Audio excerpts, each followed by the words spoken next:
natin sa Pilipinas, the Netherlands at iba't ibang panig ng mundo, napakalaking bagay para kay Pangulong Duterte ang pagtitipon ninyo para sa kanyang pag-uwi at kaarawan.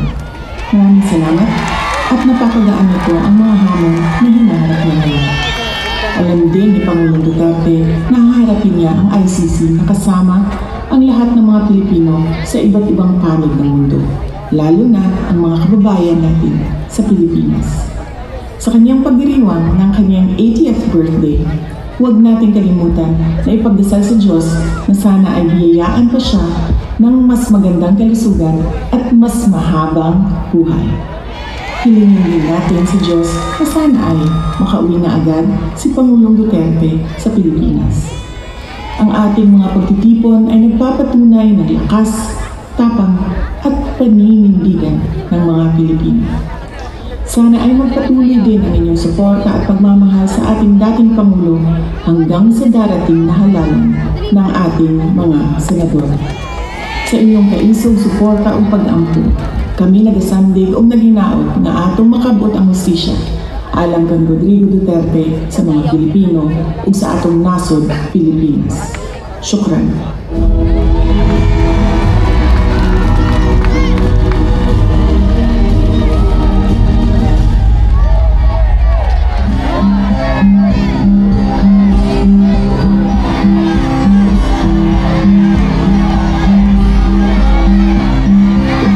Presidente ko po, talagang handog ng Diyos sa akin, tayo ang binigay sa akin. Sabi niya yung kanta na yan, tatanda at lilipas din ako. Parang naiyak na ata ang lahat no? Ako din ginahangin si Sir Fred Castro, asan ang kasi.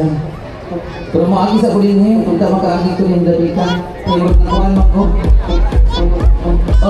Lagi ko Sir Ma'am, Sir Boss, ako manager, pag-iya ko ninyo maluoy yung tamo ang sa Diyos ang natin nito. Diba? Gikan sila kalipay, huwag naman na noon. Akong kinahangin yung ang tanang na dunay. So, ang bako na ako na eh. Okay, ba ang tanan din ha? Wala, emotional naman kahit nakita itong mga video. Pero nang gitulong naman itong mga luha. So, I know some of you brought your candles with you. Na yung mga kandila diha? Okay. Among ginahangyo ang tanang na dunay kandila. So please prepare. Pwede na nato kanang sindihan. Alright. Usa kini ka worldwide event. Pinoy OFW sa ubang nasod nagpatigayon po og susama niini nga programa. Yes, kaubang Fred. Hindi lamang kini pag-celebrate sa birthday ni Tatay Digong. We are also aiming to create a history out of this activity. With this, we will be marked in the records of the Book of Guinness. Among giawhag ang tanan nga sindihan na ang mga kandila. We will blow it pagkahuman kita makahatag og wish sa atong Tatay Digong. Ato po gina-request ang atong mga singer sa pagkanta og happy birthday para sa atong pinanggang FPRRD. Alright. Ayaw sa ninyo og pagka ang kandila ha. We will tell you when to blow the candle kay kita ang mo blow sa candle para kang FPRRD. Okay ra? So we will count 1 to 10 or 10, 9, 8, 7, 6, 5, 4, 3, 2, 1.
Nagyapon ng energy. Ang uban pa ninyo niya pag pagawas ninyo ka ng energy ninyo. Yan ang bitaw, muli ta nga satisfied na kita kay nakapagawas na kita sa itong debate. Kaya galing, nakamove on na mo, magigala ba? Na napagawas, hindi mo makamove on din eh. Maghala, di pa sakitan na rin.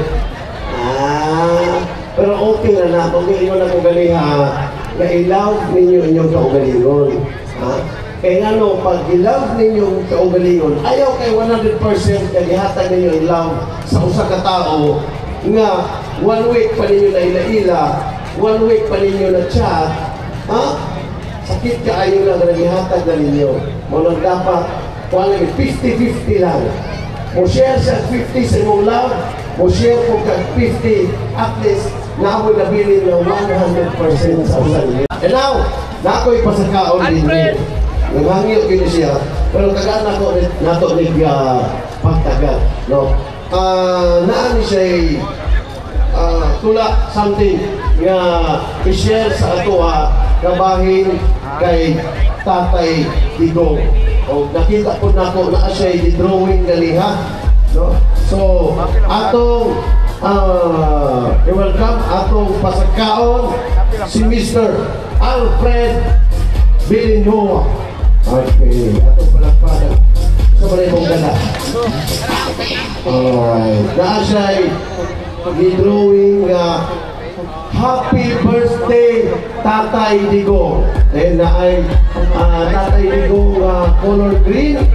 Then na apoy, kasi tawag kami lapis lang. Then na apoy agila. Ganun na namugna ni mo na mga drawing. O sa simbolo Ulang naman. Mayroong gabi sa talang Kilapan! Yes! Akong namugna ni ako ang drawing kay tungod sa ako ang gugma sa ato ang dating presidente nga walay lain kundi si Tatay Digong. So pasensya kayo kay nanguro ko kay first time din ako karon nga mo atubang sa daghang tao, pero kayaw na ako para sa ako ang gugma sa kay Tatay Digong o para po sa inyo ang tanan. By the way, magpailagina di ako si Alfred Villanueva.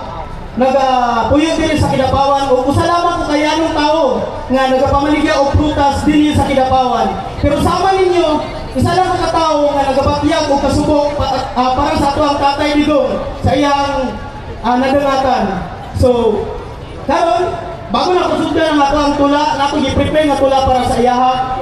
Ako sa ginapasalamatan, unang-una, ang buhay nato nga Diyos, kaya nga naman, gihatagan kita niya og maayong panahon. Bisan pa man taganiya nga kitang hanok abi na tumulan pero wala gidayon. So salamat thanks God og salamat sa mga facilitator ining prayer rally, lalo ay labi na kay Sir og sa kay Sir Will Anima. So salamat sa chance ninyo kong i-pa-share sa ako ang tula. Karon ang akong tula, ako ang gihatagan o gihatagan o title nga ay Tatay Digong ang totoong pinuno. Sa bawat pagsibol ng bawat henerasyon, maraming gahaman at sakim sa posisyon. Tumakbo sa eleksyon kahit nakakulong, yumamat nagpakasasa sa maraming taon. Ang bayan nating Pilipinas ay labis na naginagpis dahil sa mga pinuno na nagmamalabis. Kaban ng bayan ay hindi matiis, binulsat tinurakot ng mga may magara ang bihis. Gayon pa man, totoong pinuno ay lumitaw, di galing sa Luzon, di sa Visayas, kundi sa Mindanao. Minahal ang Pilipino dahil sa kabaitang umaapaw. At yan ay si Tatay Digong na taga Davao. Tatay Digong, ang dami mo nang nagawa sa ating bansa. Dahil sa iyong katapangan, minahal ka ng madla, droga, krimen at panggagahasa. Sa iyong termino, lahat ng to ay napuksa. Kami malayang makapamasyal kung saan-saan. Dahil sa buong bansa, nanatili ang kapayapaan. Ang masasamang tao ay takot sa iyong katapangan na aming maipagmamalaki kahit kanino man. hindi perfecto na Pangulo. Pero masasabi kong, ikaw ay hindi bobo. Di katulad ng kasalukuyang nakaupo, na walang ginawa kundi pakitang tao. Ang ating bansa ay labis na nagdadalamhati. Tayo'y nagsisisi dahil sa Pangulo na ating pinili. Akala natin isa siya sa bukod langit. Ngunit siya lang pala ang magpadakip kay Tatay Digong na siyang ating hari.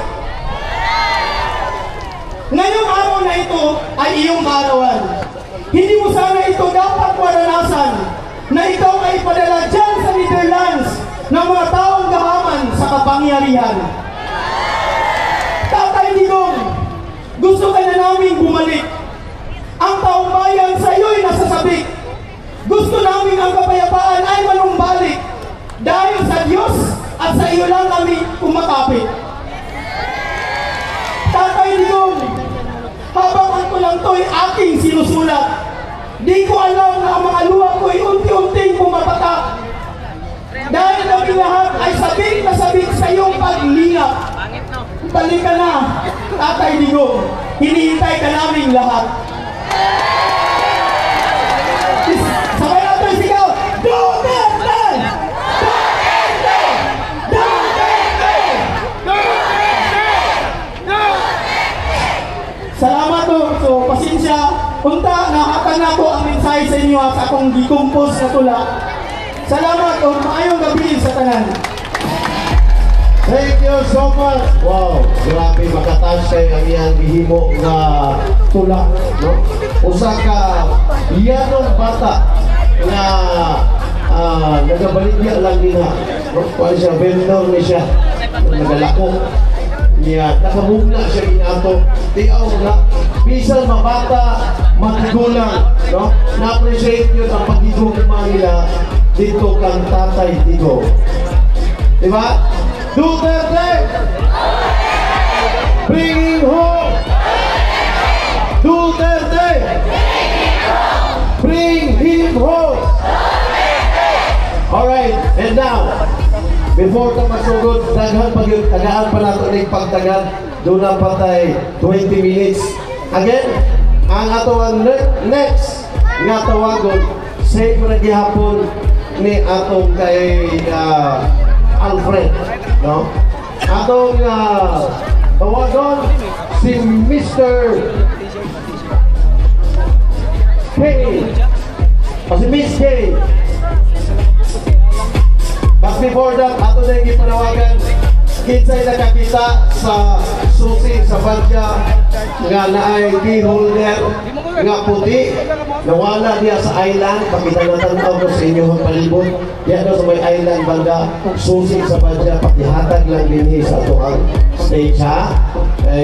Noon po taon kayo, basta muli pa rin og layo, kadapit, walay masakyan, no?